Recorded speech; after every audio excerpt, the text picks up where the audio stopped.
As tomadas de decisões, elas sempre foram grandes pautas de estudo, até pelos próprios pesquisadores, né? Existem tomadas de decisões, segundo a literatura, tomadas de decisões racionais e tomadas de decisões intuitivas. Muitas vezes nós vamos encontrar alguns líderes ou mesmo gestores, diretores, né? Que estão pautados, né, as suas tomadas de decisões estão pautadas em dados, né? Inclusive hoje a gente tem um movimento muito forte no Brasil, não só no Brasil, mas no mundo inteiro, de empresas data-driven, né? Então, assim, os líderes buscam, né, a partir de dados, né, e informações, tomarem as suas decisões, né, e, se possível, tomar melhores decisões. Inclusive, se conectam com outros líderes, né, de empresas ou de setores similares, né, e para poder buscar entender quais são as melhores práticas ou quais são as tendências ou algo do gênero. Então, a tomada de decisão ela sempre foi algo que sempre foi muito estudado dentro desse processo. Em momentos de incerteza ou de muita incerteza, como aconteceu com a pandemia do Covid-19, né, e coronavírus, é que você não tem nenhum tipo de direcionador, né? O direcionador, o processo de mudança é um processo de mudança disruptivo, né? Eu comento muito, se a gente achava que o que era, se a gente queria entender o que era inovação disruptiva, né? Acho que o coronavírus nos mostra essa capacidade de que é ser uma inovação disruptiva, né?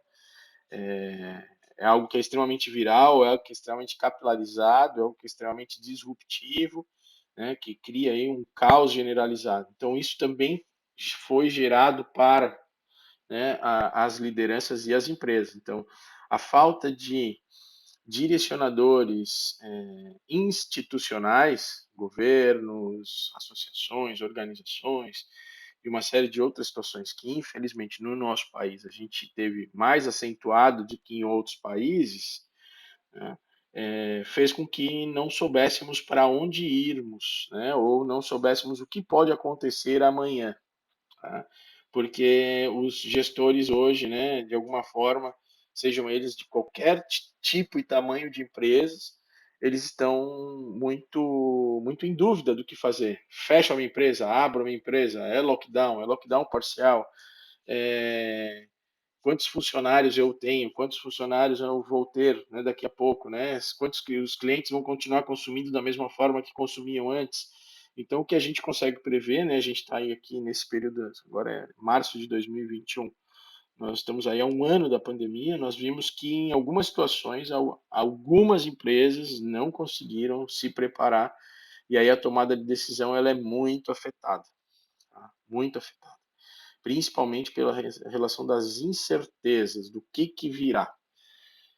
Mas aí tem uma outra situação dentro desse processo, né? Eu gosto sempre de tentar olhar sempre os dois lados, né? Vamos enxergar agora o lado das oportunidades, entendendo que isso eu falava sempre, até antes da pandemia, dizia o seguinte: nós já vivemos num mundo de incertezas, né? A gente falava do mundo VUCA, né? Agora estou falando do mundo BANI.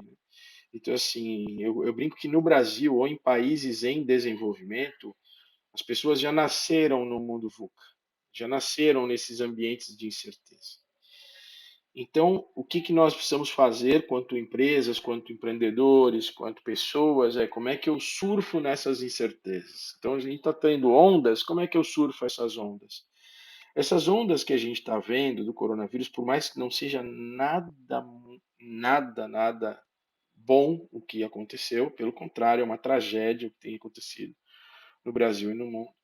Mas as empresas hoje têm a oportunidade de ocuparem os vazios institucionais. O que eu quero dizer com isso?